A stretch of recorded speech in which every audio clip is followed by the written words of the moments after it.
एक छोटे से बालक थे जिनका नाम था धन्ना जाट, बड़े महान भगत हुए। उनको परिवार की मां ले गई कथा सुनाने, तो कथा में कह रहे थे बिना भगवान का भोग लगाए जो खाता है वो पाप खाता है, भगवान की सेवा करनी चाहिए। तो घर में आए, अपनी माँ से कहा, 8-10 वर्ष के होंगे, कि हमारे घर में तो भगवान है नहीं, भगवान का भोग नहीं लगता, पाप खाया जाएगा, अब कैसे होगा।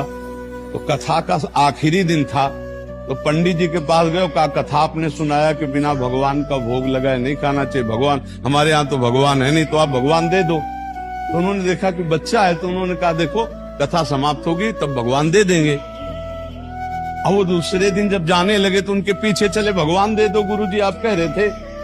तो उन्होंने सोचा लड़का है, इसको ठाकुर जी तो दे नहीं सकते, तो भांग खाते थे, तो भांग का बट्टा ऊपर का, कहा ये भगवान है ले लो।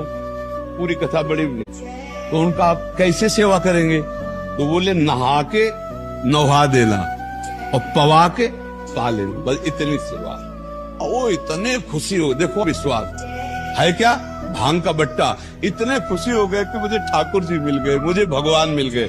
घर में गए, नहाया और ठाकुर जी को ना, वही मतलब भांग के बट्टा को ना, और बाजरे की रोटी, गरीब आदमी सामने रखा, पाओ प्रभु।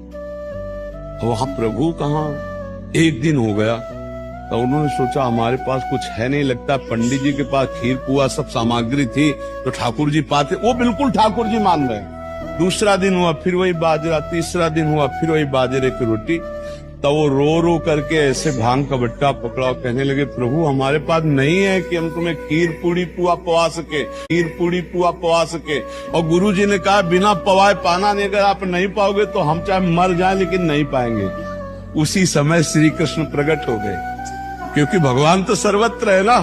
भांग के बट्टे की जगह में श्री कृष्ण बैठे हैं, उन्हीं की अवस्था का रूप लेके, और वो और बाजरे की रोटी शुरू कर दी पाना। तो बोले देखो तुम कितने निर्दयी हो, 3 दिन से तो हमें भूख लगी, और हमारे घर में ज्यादा कुछ है नहीं, 1-2 रोटी माँ बना पाते, गरीब आदमी, पूरी रोटी तुम नहीं पाओगे, आधी हमें दो आधी तुम पाओ। भगवान ने, और फिर जो लीला का विस्तार हुआ कि धन्ना सेठ हो गए, अपार वैभव